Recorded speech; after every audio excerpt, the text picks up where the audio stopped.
All right, so this is section 2.3. It concludes our study of chapter 2 and is the final section before our first test, which covers 1-2, 1-3, 2-1, 2-2, and 2-3. Okay, so let's take a look at what's going on here. The first thing you have to understand is this concept of a U. What is it? What is that U? It's not the set U, it's the union, almost there. We'll get to U in a moment. It's the universal set. It precedes unions, intersections, complements, all of that stuff. So when they say let U equal this, what they're saying is they're describing essentially a sandbox of things that you get to choose from. So for example, this particular sandbox contains the letters F, G, H, I, J, and K. It has those elements in it, okay? And that's all you get to play with for this particular problem. Does that make sense? So in your sandbox, that's it. You can create subsets. For example, they've just created a subset A from this universal set that contains what elements? F, G, K, and L. Did I leave off L? There's L. So F, G, K, and L make up the subset A from there. Are you with me so far? Okay, so that is the kind of stuff we're working on. The universal set is the set of elements that you have to work with. So you're not going to see the number 1, you're not going to see a Q or a P. That's all you're going to see in your problem. So, with that said, you don't need to draw a picture to understand what's going on here. What you want to understand is that these are the things you always look for the U, universal set part. We'll talk about unions, intersections, and all that later. Always look for the universal set to first let you know, what am I working with? Then from there, look to the other parts, okay? So now, with that said, use the roster method to write the set A. What does this little thing mean? It's a complement. So this little guy right here, this apostrophe, is known as the complement. The complement of the set. So when I'm asking you for the complement, what I'm asking you for is everything that is not in whatever set it's attached to. So in other words, everything not in the set or given set. So for example, if you saw B complement, I'd be asking you, what's everything that's not in B? Well, there is no B set here, so it's not relevant. Or Q complement, it would be everything not in Q. But in this problem, it's everything that's not in A. Well, you don't need a picture to necessarily see that it's I, J, and H. You see what I'm saying? How do you not need a picture to know that the complement is I, J, and H? Well, if you understand that everything you're working with is based on this sandbox on the universal set, you're going to look for a complement to be everything that is not here. Well, what's everything that's not there? Let's see here. That has F, G, H, and L. You want these. Does that make sense? Okay, any questions about that at all? Okay, wonderful. So that's the answer. So it'd be, go ahead. Since H isn't in the A either, would that be H-I-J? Sorry. My bad. F, G, K, and L. Sorry. H, I, and J. Sorry about that. Yes, totally correct. My fault. Good. And so even better, right, would be to alphabetize them. H, I, and J. Does that make sense, guys? That's the better answer. All right, good. Thank you for pointing that out. So I'm not going to type in everything, but H, I, and J. That would be your answer for A complement. Okay, so with that said, let's take a look at this next one. So if we're looking for, if they say that the universal set is that, what's another word for this particular universal set? What is that set of numbers? The set of what numbers? Infinite? Natural numbers. Good job. So it just so happens that in this particular problem, our sandbox is an infinite set of the natural numbers. So we have everything to work with in the natural numbers. And then our set A is everything from 1 To 46. to 46, meaning that if they want a complement, we would want what? 47. 47, 48, 49 to where? Infinite. Infinity, exactly. So how would you type that in? You have Here to we- be really careful, make sure you put your comma. Yes, exactly. So 47, 48, 49, you can't see it, but it's okay. Let me close this out so that you can see it. So I put 47, 48, 49, a comma separating each of them, dot, dot, dot, and there it is. Does that make sense? You have to use the dot, dot, dot to show that it's going to infinity. We couldn't do just 47, comma, dot, dot, dot. Maybe. You might. It might work. And if for some reason it doesn't work, use 3 of them. Okay. Okay? Just see what happens. You know what I mean? Mm-hmm. Okay, so find the set A intersection B. Well, I just kind of told you what this is. This is the first time we see something like this. Okay? So this upside down U is known as the intersection. Now, take a moment, lock it into your brain. The upside down U is the intersection. What's the intersection? Is what 2 sets have in common. In common, that's key. The intersection of our interests, me and you and each other, are the interests that we have in common, right? Where we intersect, where we meet, our meeting of minds. The intersection of 2 sets is what they have in common. So, for example, let's come over here. They want to know what A intersection B is. So the problem, and I had to scroll down because I want the people in my internet class to be able to see. They're asking this: what is A intersection B? Well, first and foremost, always remember that they're going to give you a universal set. Okay? They're always going to tell you, what are you working with? Okay?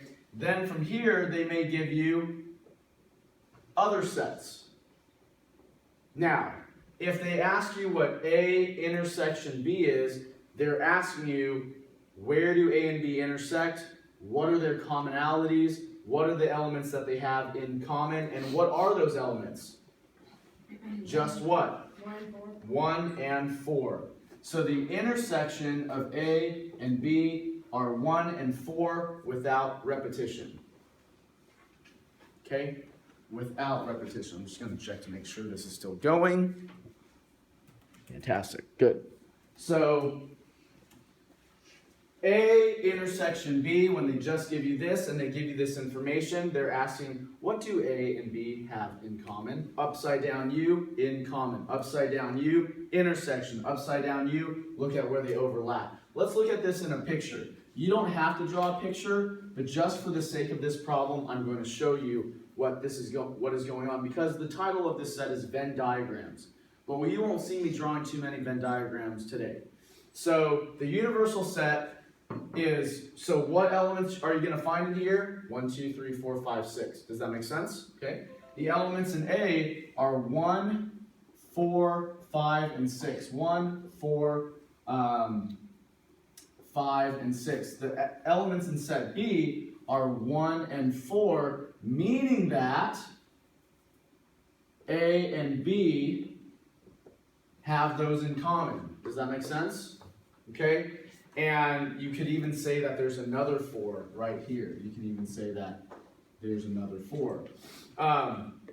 And so... Repeating values don't get listed in the answer. Yeah, but you don't list them in the answer. So, what are missing out of there?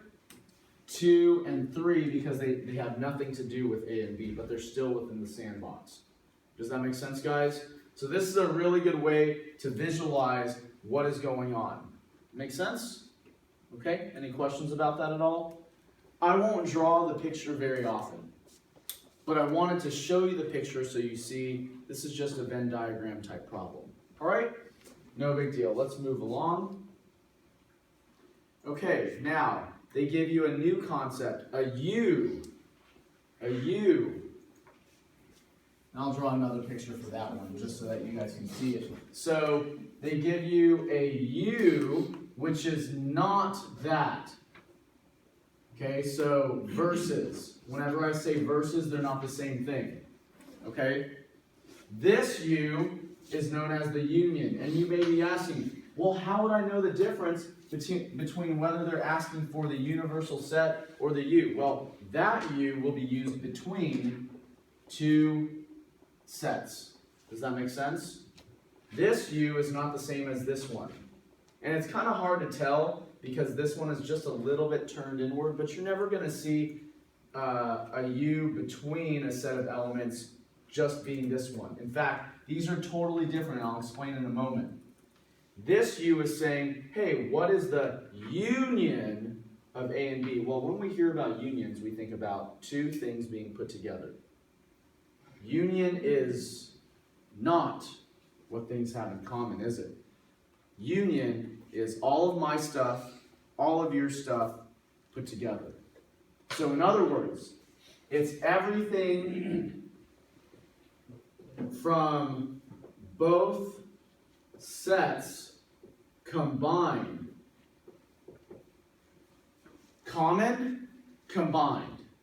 Common, intersection, combined, union. Not the same thing. So for example, if I said, between me and you, what's our intersection? I'd be asking, what are the things that we have in common? What are our interests that we have in common? What are the only things that you and I share as commonalities?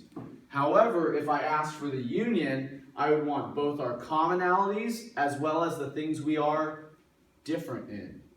All the stuff that I have, every aspect, and every aspect of what you have. That's very different than the intersection. In fact, if we drew a picture of it, I'm going to draw a picture of the difference between the two. Okay? So if I have, there's my universal set. If I have set A and I have set B, this is the description of an intersection. What two sets have in common. What's the stuff that's out here? What they don't have in common. Right? Now, if I drew a picture of union, I have two sets in my universal set sandbox. The union is, yes, what we have in common as well as what? What we don't have in common. So it's everything totally different, completely different. But you're going to find, even in this class right now, there are going to be some of you who mix these up. That's okay to start, but I'm driving the point home so that you can see the difference between the two. Okay, so let's take a look here. This problem immediately asks for that. You see a U between A and B. That U does not mean the universal set. Universal set has nothing, very little to do with it. Universal set is just what elements you're working with, right? So this tells you that the only things you should see in your answer are 1 through 7, maybe. You shouldn't see anything else. What really matters is this. This is the stuff that is going to be useful for you. So if they say A union B, then what they're asking for is, what is everything in A? 2, 4, 5, 7. What's everything in B? 1, 5, 6 combined. Without repetition. Without repetition. Okay? So, what's the answer? Ordered from least to greatest. 1, 2, 4, 5, 6, and 7. 1, 2, 4, 5, 6, and 7. In fact, it covers everything besides what? 3. So, if we drew a picture of our sandbox, 3 would be sitting out here. Does that make sense? Okay. So now even though they're not asking for it, let's go do a intersection B. Take a moment to look at what that would be. What would be a intersection B? 5. That's it. right? They don't share 1, they don't share 2, they don't share 4, they don't share 6 or 7. They only have 5 in common. Intersection, common. Union, everything. Intersection, common. Union, everything combined without repetition. Make sense? Questions about that? Now, quick question. Here's another follow-up question. What's a complement? What would be a complement? 3, 6, what else? 1. And 1. A complement is asking, what is everything that is not in A? What is needed when we do a complement? The universal set. Now I'm tying it all back together. So if I ask for a complement, I'm going to need to know what is in A and what's in the universal set, because that tells me everything I can work with. Is B relevant when you're doing a complement? No, it's not. All that matters when you're doing a complement is what's in A and what's in your sandbox to work with. And so when you do a complement, you basically go look for everything that is not in A. 1, got 2, okay. 4, well, we got 3 here, or don't already have 4, already have 5. We don't want to have 7, so that leaves 1, 3, and 6. Does that make sense? Everything in A is 2, 4, 5, 7. You don't want to take 2, 4, 5, 7. You want 1, 3, and 6. Those are all the things that are not in A. Let's do one more. What am I asking for? B complement. Now, when we do B complement, does what matters in A matter? No. What is B complement? 2, 3, 4, and 7, right? Everything that is not in B. That's in B, that's in B, that's in B. So 2, 3, 4, and 7 would be the answers for B complement. Does that make sense, guys? This is a complete problem. If you can do this, you understand all those concepts to the right over there. Any questions about that at all? It's a very, very good problem because, yeah, even though it started with what's A union B, right? We can then do all sorts of extra ones with it to test whether you understand these set operations. Okay? Very good. Let's keep going.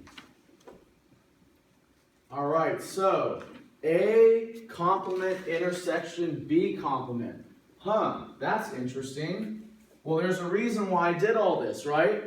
Because as you can see here, this is kind of a 3-part problem. Let's talk about that in a moment, okay? Okay, we'll talk about this in just a moment. Just make sure this is going still. Has a tendency to turn off. Okay, all right, so let's take a look here. The problem is A complement intersection B complement. Okay, A intersection or A complement intersection B complement. So that's the problem. Well, the reason why I said this is a 3-part problem is because in order to do this one, you can't just jump straight to this answer, can you? Because in order to do this problem, you first have to know what's A complement. Then you need to know what's B complement, so that you can then find out what those two have in common. Does that make sense, guys? So this is where it really kind of gets a little more tricky. Is it super hard? Not really, but it's important that you understand that each of these items makes up your answer. You can't just go, oh, well, there's A complement intersection B complement, because you have to know what each of those are first. So let's go do that. If we need to find A complement, first in order to do the first part of the problem, what 2 things do we need from this 3-part list? We need the A and we need the universal set. Everybody agree? In order to find A complement, we must know, well, first, what's an A? And second, what are the other things in our sandbox? So, A complement means that we don't want 1, 3, 4, and 6. That leaves us with what? 2, 5, and 7. Does that make sense, guys? Any questions about that at all? Okay. Now, let's do the next part. For B complement, we need what? B and the universal set. For B complement is what? Everything that is not in B. 3, 5, and 6. Those are all elements that are in B that we don't want, right? B complement is everything not in B, so therefore B complement is 1, 2, and 4, and 7, right? Does that make sense, guys? Questions about that at all? Hopefully you're working your homework at the same time. Okay, so now, to figure out what A complement intersection B complement is, do we need anything from this list anymore? We don't, because we got the stuff we need. Does that make sense? So, we don't need this. In fact, this list gives us nothing when it comes to actually answering the final part of our problem. And the final part of our problem is asking what these two, what?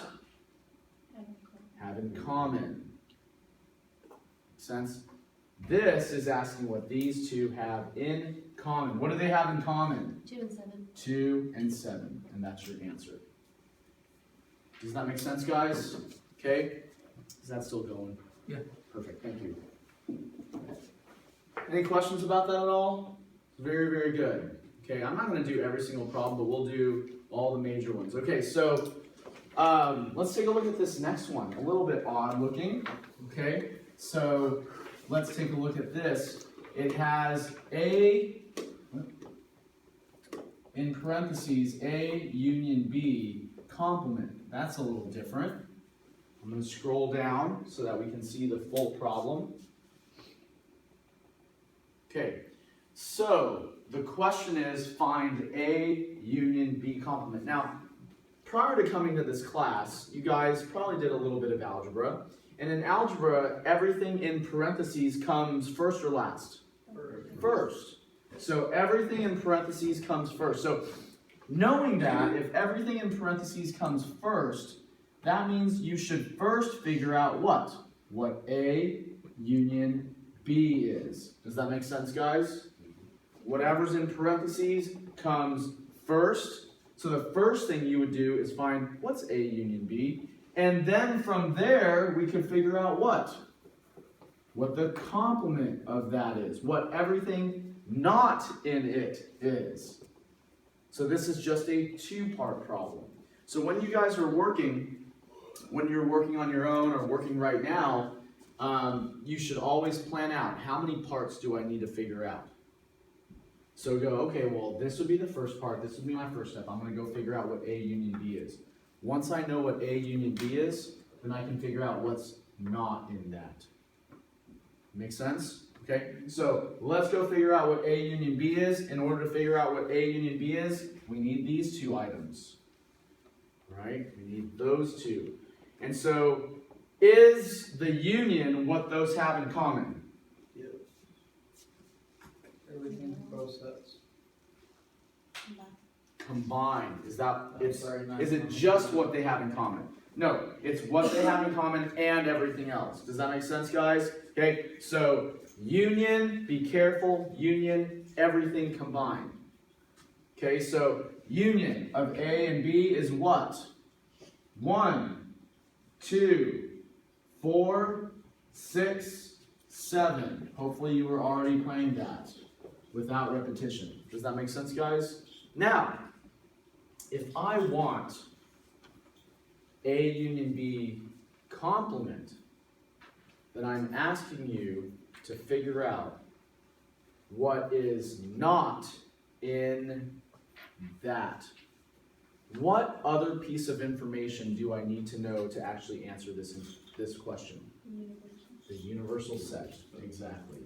Anytime we find the complement, we need to go and seek out the universal set. So let's take a look here.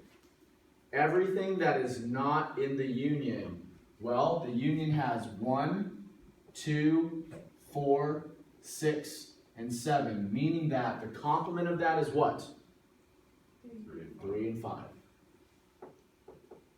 And that's your answer. That makes sense? Is that still going? Is that still perfect? Thank you. All right. Any questions about that at all? You okay? All right. Let's keep going. All right. So A union. What is that? What's that O with a line through it? Empty set. Okay. So we'll look at this. So if you didn't see it, the question was A union the empty set. So definition of union again is everything in one set and the other set combined. Okay. What's an A? What's an A? 1, 2, 5, 6. 1, 2, 5, and 6. Okay. This is another way that you can look at this. What's in the empty set? Nothing. Nothing. Okay. So the union of them would be what? Nothing. 1, 2, 5, 6. One more time? Nothing. 1, 2, 5, 6. Exactly. Nothing. 1, 2, 5, and 6. So there's the nothing part. Everybody agree? And 1, 2, 5, and 6. That's your answer. Does that make sense? You don't have to write the actual O with a line through it. Okay? Because it's implied, right? So this is sort of a trick question. What's the union of A and the empty set? Well, it's everything from A, everything from the empty set combined. Well, before there was anything here in our answer, there's the empty set part of it, right? And then combined with the A. And there's your answer. You don't have to write the O with a line through it. Okay? Wonderful. Let's move along. How about this one? The opposite of that. Well, not really the total opposite, but what if we said A intersection the empty set? What would the answer be? Nothing. Okay. So A is 1, 2, 5, and 6. Intersected with nothing. Well, if you understand intersection, the definition of intersection is what two sets have in common. Do these two have anything in common? Nothing other than what? Nothing. Exactly. So the answer to this, when you're looking for what two sets have in common, when one set has something and the other set literally has nothing, is nothing. Okay? So it is the empty set? It is the empty set for this answer. So you can put an O with a line through it as your answer there. Okay? All right, let's look at another kind of sort of tricky one. This one is A union the universal set. A union the universal set. What would A union the universal set be? Exactly. Good job. So, isn't A a subset of the universal set? Yeah. So if I asked you what's everything in A and everything in the universal set combined, it would be what? The universal set itself, wouldn't it? Or you could list literally everything all over again because union is without repetition. Right? Okay? So there it is. That's that one. How about this other follow-up question? I bet it's the next one in the line. How about A intersection the universal set? It would be A. It would be A, wouldn't it? If I asked you what A and the universal set have in common, intersection, in common, it would be just the stuff from A, wouldn't it? Okay? So if you're looking at your problems and you happen to come across either of them, there you go. All right? So now we get to some problems that give you multiple parts. Let's take a look at that. All right, so here's the question. The question is in parentheses, remember parentheses come first, A intersection B, union B complement, okay? All right, so let me give you all the stuff you need. There they are, Okay? Okay. Just make sure this is good. Go ahead and start working. All right, good. Okay, so remember what I said a moment ago. You should always plan your steps first. Always make sure that you have a plan before you get going. So if I were to say, hey, go look at this and tell me what comes first, what comes second, what comes third, what comes fourth, fifth, whatever it happens to be, you would be able to tell me what you would do first in your problem. Everybody, what would you do first? Parentheses. The parentheses. So the first step is to do this. Does that make sense, everyone? Your first step should be to figure out what A intersection B is. What would be your second step? B complement. Very good. So you should see this problem as being a two-sided problem. This part, union. Okay? And so obviously that leads us to part 3, which would be the union of those 3 things, or those 2 things, sorry. Okay? So with that said, off to the side here, let's go figure out what A intersection B is. Anybody got the answer already? W next. It'd be what, one more time, just an X? W next. W next. Thank you, thank you. Okay? And then, anybody got B complement yet? A, G, N, Q, T.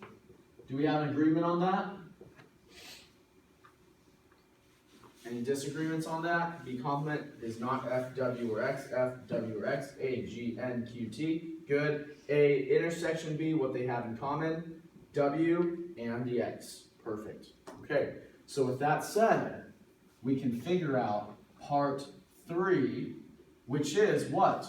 Their union, right? So I'm going to just bring it back over here. What would be the union of the 2? It's everything from 1, everything from 2. Is it what they have in common? No. It's everything from both combined, right?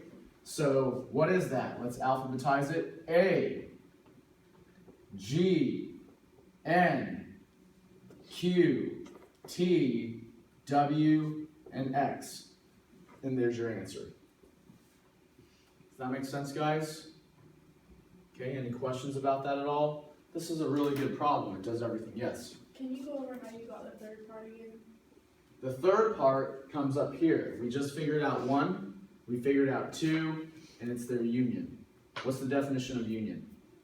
So everything combined. Everything combined. So everything from both of these combined, and then I just alphabetize them. Make sense? Yes. Okay. Right? Is it still going? Yeah. Perfect, thank you. All right, now we're gonna have to take a look at this Venn diagram. So they're looking for A intersection B, okay? So I'm gonna write that down. Notice how they put the little U in the corner to note that everything in here is part of that, okay? So there's your set A, there's your set B, okay? I'm gonna kind of scroll down just a tad here. And what are we looking for again? Well, they have in common. Okay, what they have in common. So the problem that was originally stated was A intersection B. And they kind of put a little U here to note that this whole box, okay, was the universal set. Hopefully, my online class, you guys can see this. This is a 2, 4, 7, 10, 14, 17, 19, and outside is 22 and 27. What would be A intersection B? Now that you really have a good handle, seeing a picture makes it super easy. What's A intersection B? 7 and 10. It's this spot right here. 7 and 10. Does that make sense, guys? So there it is. There's the question. What's A intersection B? 7 and 10, what they have in common. Follow-up question. What would be the union? Follow-up question. What would be the union of A and B? 2, 4, 14. Exactly. The union is everything combined. Make sense? Okay. Here's another follow-up question. What would be, just from looking at the picture, a complement? A complement. 14, 17, 19, 22, 27. Easy to include 7, 10 in the complement, but no. This is A. Everybody agree? So A complement is everything that is not in A, which is those. Does that make sense, guys? Okay, so just a bunch of little follow-up questions to make sure you really, really comprehend it. All right, fantastic. All right, I'm going to skip this one because it's related to something I asked you. Okay, let's look at this one, okay? Let me do this, and then I'll relabel it for you.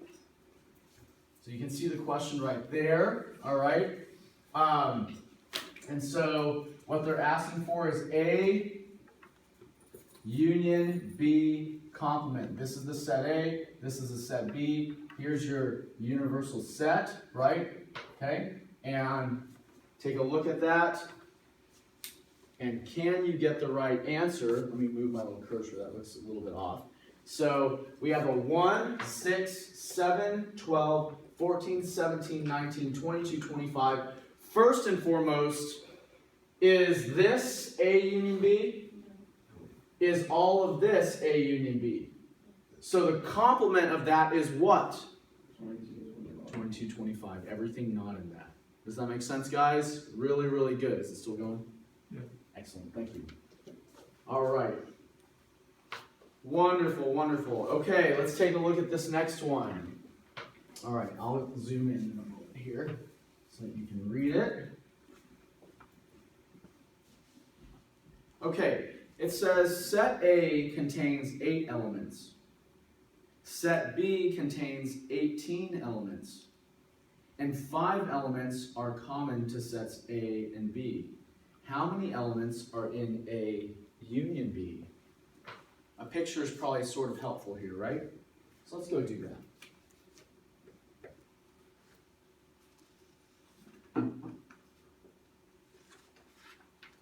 Okay, you guys with me? You ready? A contains 8 elements. I'm going to write the number 8 right here. Why? Because it's a temporary number, isn't it? B contains 18 elements. How many do they share? 5. I put that 5 here because that one is for certain, isn't it? If they share 5, that would mean how many are in A? Or outside of A, in this area right here?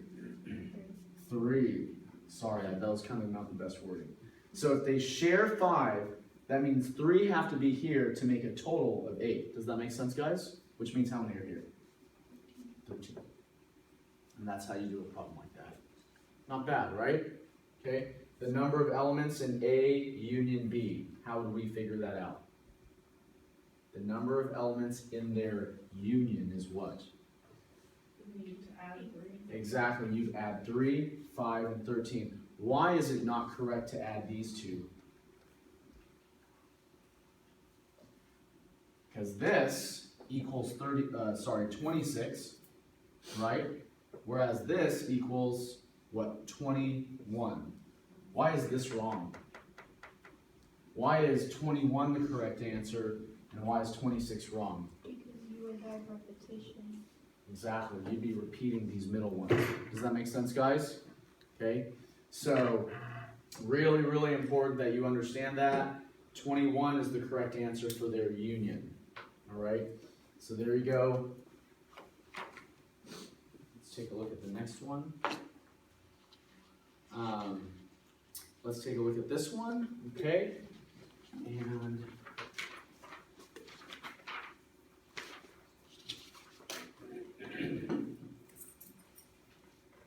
right.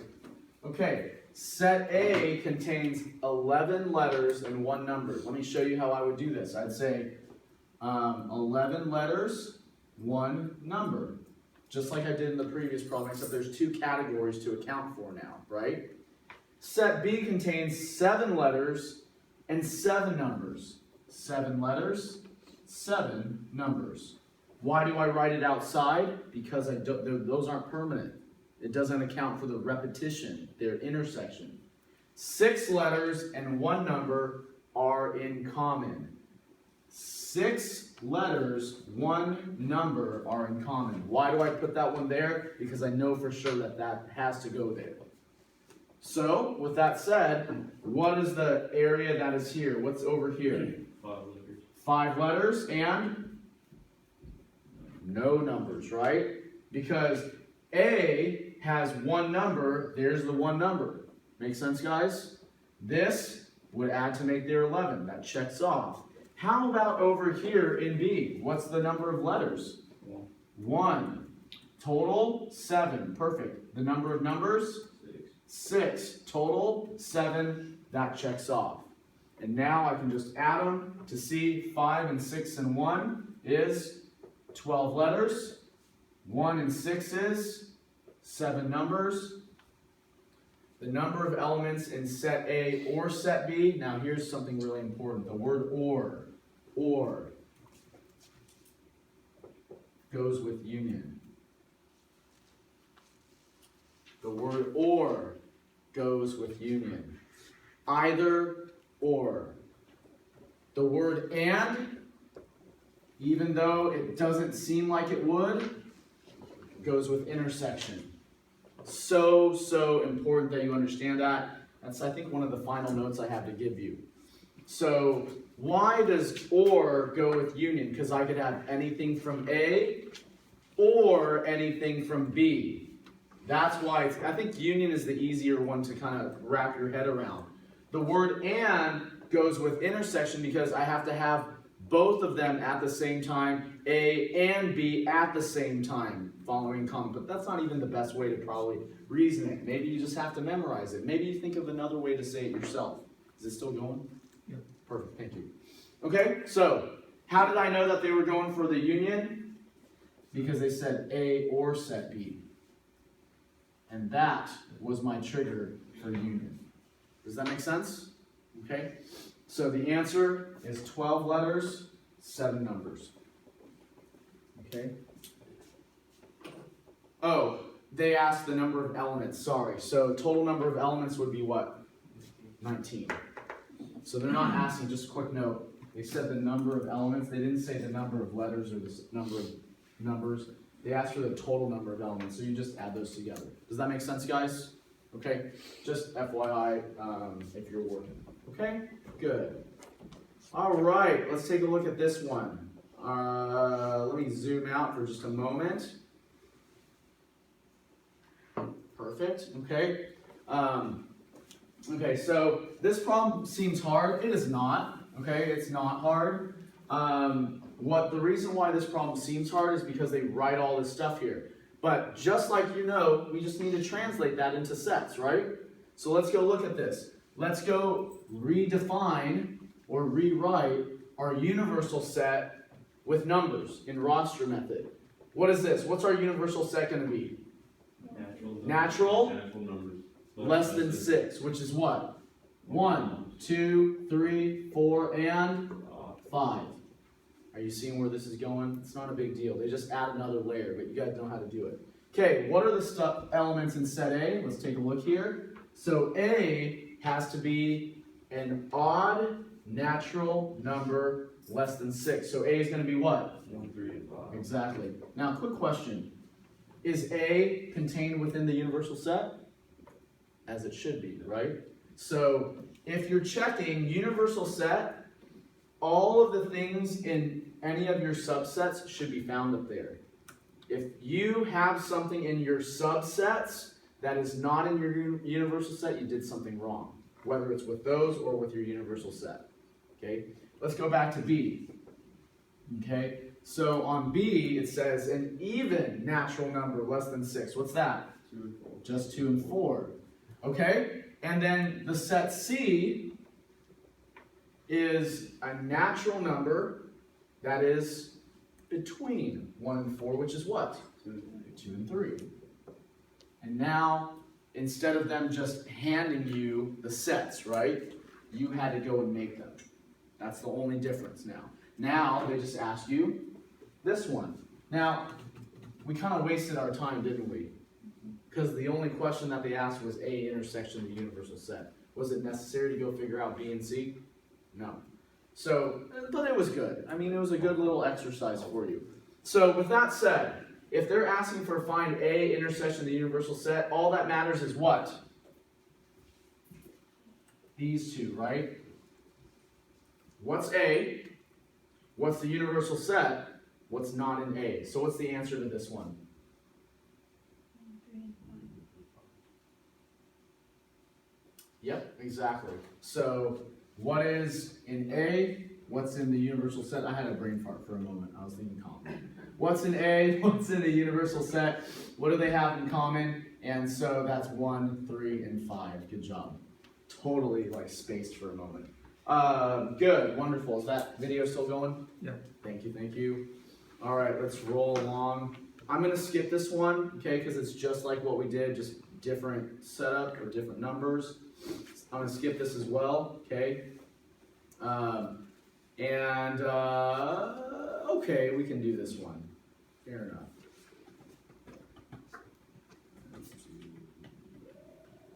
There. All right, so, okay, so this is set A, this is set B. If you can't see it, 2, 6, 7, 12, 15, 17, 20, 23, 27, 31, 40, and 46 as the universal set, okay? All right, so the question is, what is this? Okay, so the question is A union B complement. All right, so let's go plan this out, shall we? What's the first thing we need to do? Find the union, the stuff in parentheses. So the stuff in parentheses comes first. What would be the second thing to do? Find the complement of the stuff in parentheses. Exactly. What would be the third thing to do?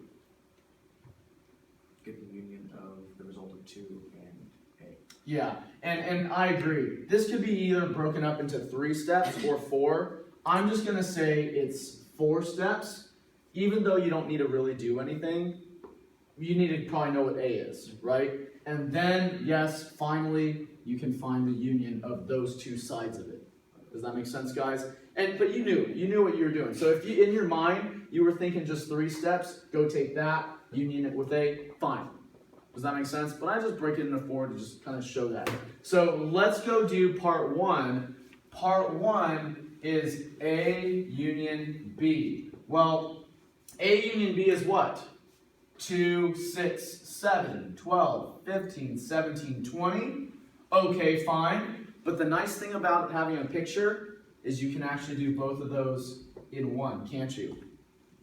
Right? With a picture, can't we just look at this? We know that this is A union B and look at everything that is not in that, which is this right here. So that's 23, 27, 31, 40, and 46. Does everybody see what I just did there? Any questions about that?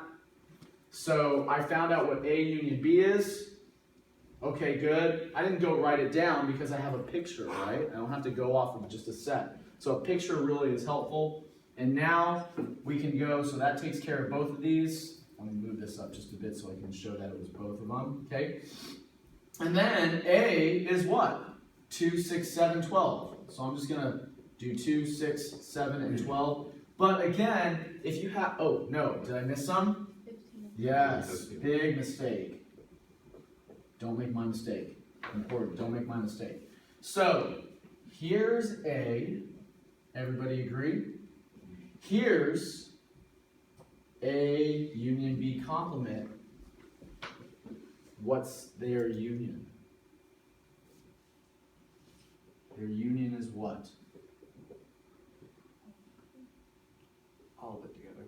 All of it together. It's everything from A and everything from A union B complement combined, which would be 2, 6, 7, 12, 23, 27, 31, 40, and 46. There's your answer. 15, 17. And did it again. See, that's a good thing that I keep screwing this up. Hopefully you guys don't do that. 23, 27, there it is. Bad, bad. Okay, so really good. I'm glad you guys caught that. Does that make sense, guys? Is Yeah. the video still going? Yeah. Perfect. Okay, so let's take a look at this one. Oh, you can't really look at it. The rest of the problems, I'm not going to do every single one of these last 7, are just basically reading pictures, okay? So I'm going to kind of leave most of them for you guys to do. They're not hard. And so we'll do just a few and then we'll be done and then I'll talk about how to prepare for your test. So it says, a math tutor working with a small group of students asked each student when he or she had studied for class the previous weekend. Their responses are shown in the Venn diagram to the right. Use the Venn diagram to list the set of students who studied Saturday in roster form. This is so easy. Take a look at it, okay? So let's take a look at what's going on here. So what does Anya and Josh represent? They studied both days. Does that make sense, guys? Anya and Josh, because they're in the intersection of Saturday and Sunday, they have studied both days. What about Joe, Ken, and Lisa? What do they represent? That they studied only Sunday. Does that make sense, guys? Okay. How about Emily? She studied only Saturday. And then what about Dawn over here outside of that? She did what? Not studying. She either didn't study at all, or she didn't study on the weekend. Does that make sense, guys? Me. Yeah, right? Okay, so the set of students who studied on Saturday, now did they say only Saturday? No, meaning that Emily, Anya, and Josh would be the answers. Does that make sense, guys? Now, if they said, list the set of students who studied only on Saturday, Emily would be the answer. Does that make sense, guys? Okay, so the remainder of this section is this kind of stuff. See that? Same kind of stuff. I'm going to skip 21, okay? Same kind of stuff, skipping 22, okay? Now, let's take a look at this one, okay? All right, a palindromic number is a natural number whose value does not change if its digits are reversed. Let's look at some examples. So the number 11 is a palindromic number because whether you read it forwards or whether you read it backwards, it's still what? 11. The number 454, that's also an example of a palindromic number. Reading it forward, left to right, is the same as if you were to read it right to left, it's still 454, and the same with that third example. Use this definition to place 505 in the correct region of the Venn diagram, where U is the set of natural numbers, A is the set of palindromic numbers, and B is the set of even numbers. Oh, that's so much wording. Let's talk about this. It's not a big deal. All right, so let's just say we had 11, 454, and 261,162. Okay, those are your 3 numbers, right? What they're saying is that region A is what? Palindromic. I'm just going to say palin, right? B is what? Even. Even. Meaning that their intersection would be what? Even palindromic. And of course, if you're in area 4, you're neither of those, right? Okay, so let's go do 11. Is 11 1, 2, or 3? It's 1 because it's palindromic, but it's not even. Okay, how about 454? It's in 2 because it's both palindromic and it's even. How about 261,162? It's in 2, same thing, 261, 162. What's an example of an even number that's not palindromic? 172. 172, perfect. Does that make sense, everybody? Just some random even number. Because if you read it left to right or right to left, it's not palindromic, but is it even? Yeah. Yeah, it is. So with all that said, the number 505, where should it go? Region 1. Region 1. It's palindromic, but it's odd. Does that make sense, guys? And that's how you answer that question. All right, so that's how you do that. Here's another one, another palindromic question. I'm not going to do it. Here's another palindromic question, not going to do it. Here's another palindromic question, not going to do it. And let's do this last one, and then we'll talk about how to prepare for your test. All right, so let's take a look here. This is, I think, a 5, a percent sign, oh, not a 96. A percent sign, a triangle, the word 3, a delta, yes, 5, 7, 13, and 16, okay? And that's set A and set B. So, last question of the section. This says N. What does N mean again? Total number of elements, also known as your cardinal number. Very, very good. So if they're asking for N, A union B, they're asking for what? The cardinal number of the union of A and B, meaning they're asking you to tell them how many elements are in the union of A and B. Do you see that now? So all you got to do is what? Does it matter what they are? Yeah, just count them. Just count them. 1, 2, 3, 4, 5, 6 elements. So the cardinal number of A union B is all the elements in A and B combined, but you don't care about the elements, you care about the count. And that's 6. Does that make sense, everybody? That concludes 2-3. Let's talk about how to prep for your test. All right.